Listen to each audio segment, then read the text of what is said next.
নমস্কাৰ, মই পৰাগজ্যোতি ফুকন। এটা গুৰুত্বপূৰ্ণ খবৰ লৈ আহিছোঁ। তাৰ ভিতৰত দৰ্শকসকললৈ সুৰাৰ দাম বৃদ্ধি পাব আৰু সুৰাৰ বিপণী খোলাৰ লগে লগে দাম বৃদ্ধি পাব সুৰাৰ। আৰু পেট্ৰল ডিজেলৰ পাছত এইবাৰ সুৰাৰ মূল্য বৃদ্ধি কৰাৰ ইংগিত প্ৰদান কৰিছে চৰকাৰে। আৰু আমি জনাইছোঁ এই খবৰটো তাৰ ভিতৰত দৰ্শকসকলক। আৰু ৰাজকোষ টনকিয়াল কৰাৰ বাবে এই সিদ্ধান্ত গ্ৰহণ কৰিছে চৰকাৰে। আমি জনাইছোঁ ৰাজ্যত বৃদ্ধি পাব পাৰে সুৰাৰ মূল্য আৰু তাৰে ইংগিত প্ৰদান কৰিছে চৰকাৰে। কেন্দ্ৰীয় তথা ৰাজ্য চৰকাৰে ল'ব পাৰে গুৰুত্বপূৰ্ণ সিদ্ধান্ত।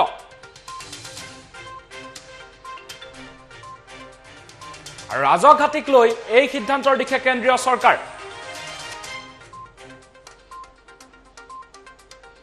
কাৰ্যকৰী নোহোৱা পৰ্যন্ত একেই থাকিব দাম।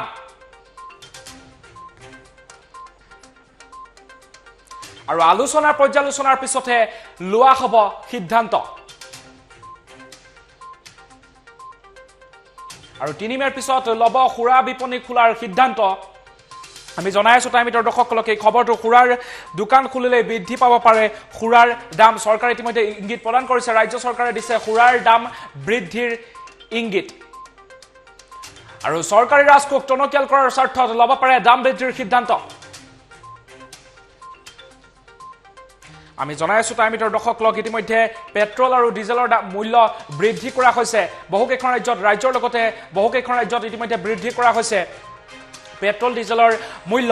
আৰু এইবাৰ সুৰাৰ দাম বৃদ্ধি কৰাৰ ইংগিত প্ৰদান কৰিছে। আৰু অৱশ্যে বৰ্তমানলৈকে সিদ্ধান্ত গ্ৰহণ কৰা হোৱা নাই। আৰু ৰাজ্যৰ ৰাজকোষ টনকিয়াল কৰাৰ লক্ষ্যৰে বৃদ্ধি কৰিব পাৰে সুৰাৰ মূল্য। ৩ মে'ৰ পিছতে যিহেতু সুৰাৰ বিপণী খোলা হ'ব আৰু তাৰ পিছতে সিদ্ধান্ত গ্ৰহণ কৰিব ৰাজ্য চৰকাৰে। আৰু ৰাজ্যৰ ৰাজকোষ টনকিয়াল কৰাৰ লক্ষ্যৰে বৃদ্ধি কৰিব পাৰে সুৰাৰ মূল্য। আৰু লকডাউন যিহেতু চলি আছে, বন্ধ আছে সুৰাৰ বিপণী। আৰু ৩ মে'ত যদিহে লকডাউন শেষ হয় আৰু লকডাউন বৃদ্ধি নহয়, তাৰপিছত সুৰাৰ বিপণী যদিহে খোলা হয়, তাৰ পাছতহে লোৱা হ'ব সুৰাৰ মূল্য বৃদ্ধিৰ সিদ্ধান্ত। আৰু ইংগিত ইতিমধ্যে প্ৰদান কৰিছে। আৰু ৰাজ্যৰ ৰাজকোষ টনকিয়াল কৰাৰ লক্ষ্যৰে বৃদ্ধি কৰিব পাৰে চৰকাৰে সুৰাৰ মূল্য।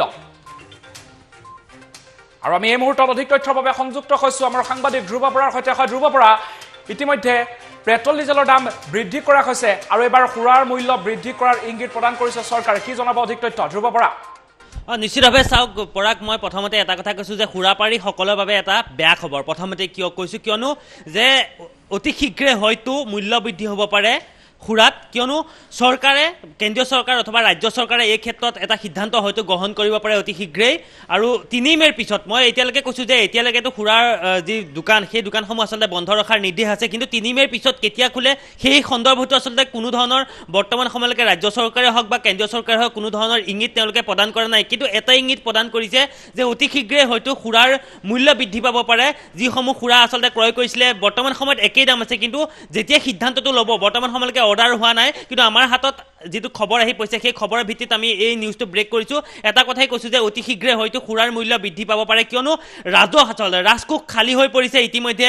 যি কৰোণা ভাইৰাছৰ মহামাৰী ৰূপ ধাৰণ কৰিছে, বিভিন্ন ক্ষেত্ৰত আচলতে যিসমূহ সহযোগিতা কৰিবলগীয়া হৈছে বা জনসাধাৰণকো চৰকাৰে আহ্বান জনাইছে যোনে যেনেকৈ পাৰে যে ৰাজকোষলৈ আপোনালোকে যি যেনেধৰণে পাৰে সাহায্য প্ৰেৰণ কৰক। কিন্তু তথাপিতো আচলতে সেই সাহায্যৰ ক্ষেত্ৰতো যিখিনি অভাৱ পূৰণ কৰিব পৰা নাই, গতিকে ৰাজকোষ সম্পূৰ্ণৰূপে খালী হৈ পৰাৰ এটা ইংগিত পোৱা গৈছে। গতিকে এই ক্ষেত্ৰত চৰকাৰে সমগ্ৰ বিষয়টোৰ ওপৰত লক্ষ্য ৰাখি সুৰাৰ ক্ষেত্ৰতে হওক অতি শীঘ্ৰে হয়তো মূল্য বৃদ্ধি কৰাৰ ইতিমধ্যে ইংগিত প্ৰদান কৰিছে কেন্দ্ৰীয় চৰকাৰ। আৰু ৰাজ্য চৰকাৰৰ ইতিমধ্যে এই আলোচনাৰ ভিত্তিতহে সকলো বিষয়টো পৰ্যালোচনা কৰিহে আচলতে এই সন্দৰ্ভত কিমান দাম বৃদ্ধি কৰা হ'ব সেই বিষয়ত আচলতে গুৰুত্বপূৰ্ণ সিদ্ধান্ত দিব। কিন্তু বৰ্তমান সময়লৈকে কোনো ধৰণৰ সিদ্ধান্ত তেওঁলোকে দিয়া নাই। কিন্তু এটা কথাই কৈছোঁ যে লকডাউন খোলাৰ পিছতে যেতিয়া আচলতে সুৰাৰ দোকানসমূহ খুলিবলৈ চৰকাৰে ইংগিত দিব, তেতিয়াই হয়তো এই সুৰাৰ মূল্য বৃদ্ধি কৰাৰ আচলতে যি সিদ্ধান্ত হয়তো সেই সিদ্ধান্ত চৰকাৰে গ্ৰহণ কৰিব পাৰে। কিয়নো মই কৈছোঁ যে সুৰাৰ মূল্য বৃদ্ধি কৰাৰ প্ৰথমটো কাৰণেই হৈছে যে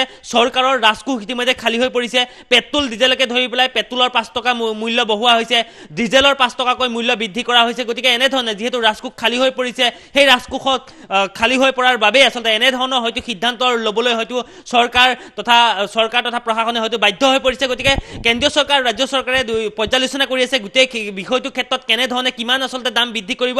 গতিকে যেতিয়া অৰ্ডাৰ কপি আহি পাব পৰা নিৰ্দেশনা দিব, তেতিয়াহে পোহৰলৈ আহিব আচলতে কিমান সুৰাৰ মূল্য বৃদ্ধি কৰিব। কিন্তু এটা কথাই কৈছোঁ যে সুৰাপাৰী সকলৰ বাবে এটা বেয়া খবৰ, অতি শীঘ্ৰেই ৰাজ্যত বৃদ্ধি পাব পাৰে সুৰাৰ মূল্য। পৰাগ।